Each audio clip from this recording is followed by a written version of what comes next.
So let's say S is the value that this infinite series converges to. We're going to assume that this series actually converges.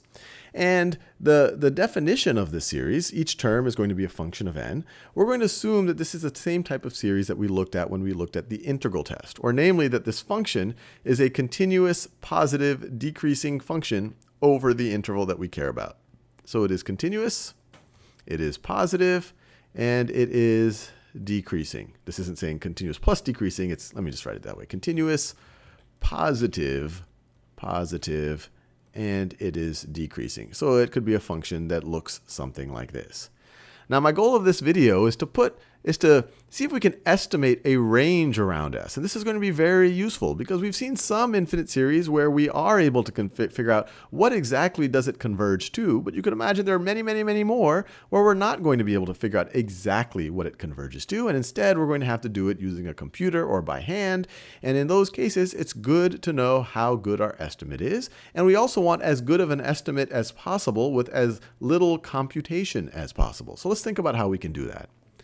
Well, the way to tackle it, you could imagine, is let's split this up, this infinite sum, let's split it up into the sum of a finite sum. So let's say the first k terms, so n equals 1 to k of f of n. So this is very computable. If k is low enough, you could probably even, and if f is a simple enough function, you could probably do this by hand, but you could definitely do this with a computer. And then it's going to be that plus an infinite, plus another infinite series. But now you're going to pick up at k plus 1, the k plus 1th term, and you're going to go to infinity of f of n. So if we could put some bounds on this, then that'll allow us to put some bounds, on this right over here, because this is just the sum of the partial sum of the first k terms and the remainder that we get after to get us to the actual value. So you can see what's left over after we take that partial sum. And this is easier to write for me than this right over here. So the key is, can we come up with some bounds for this? And to do that, I'm going to go to this graph and use some of the same arguments we used, or the same conceptual ideas we used for the integration test. There's two ways to conceptualize what this sum represents relative to this graph. As we'll see, it can represent an overestimate of the area between some x value and infinity, and it could represent the underestimate of a different region. So let's look at that. So let's first think about the underestimate. Let's think about the underestimate. So if this right over here, let's say that this right over here is k. Actually, let me do it in a color let me do it in a yellow color. So let's say that this right over here is k. This is k plus 1. This is k plus, this is k plus 2, k plus 2, k plus 3, on and on and on.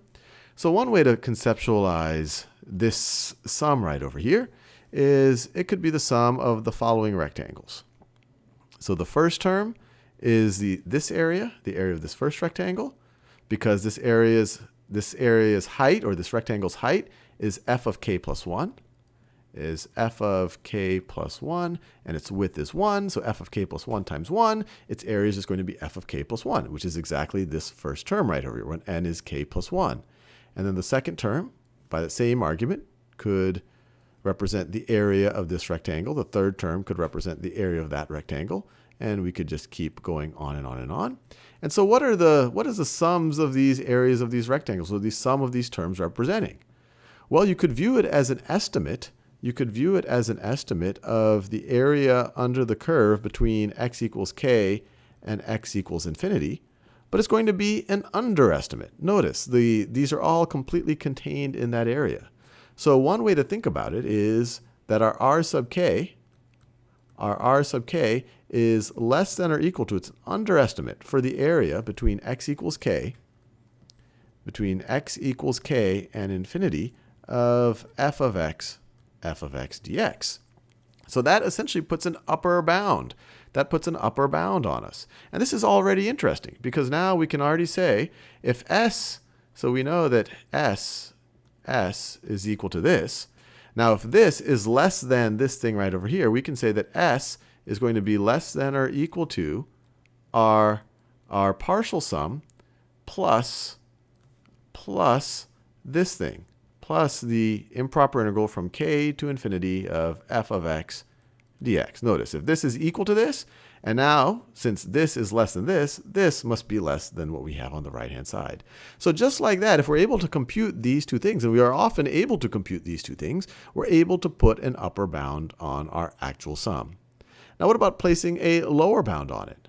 Well, we could conceptualize the same sum, the same r sub k. Instead, we can conceptualize it this way, where the first term here represents not this rectangle, but it represents this rectangle. Notice it has the same height, but it's just shifted over one to the right. The second term represents this rectangle.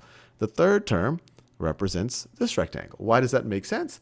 Well, the area of this first rectangle is going to be its height, which is f of k plus 1.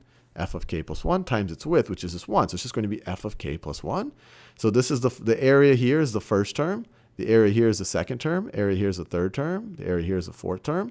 One way to think about it, we just shifted all of those yellow rectangles one to the right. But now this is approximating a different region. This is approximating the area under the curve, not from k to infinity, but from k plus 1 to infinity. And instead of being an underestimate, it's an overestimate. Now the curve is contained within the rectangles. So we could say that r sub k in this context, when we conceptualize it this way, is going to be greater than or equal to the improper integral, not from k, but from k plus 1, to infinity f of x dx. And what does that allow us to do? Well, this places a lower bound on this, which will also place a lower bound on this.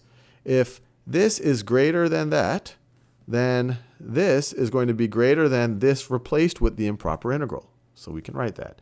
So s is going to be greater than or equal to s sub k plus the improper integral from k plus 1 to infinity f of x dx. Now you might be saying, hey Sal, this looks all crazy. You have all this abstract notation here. You've introduced an integral sign.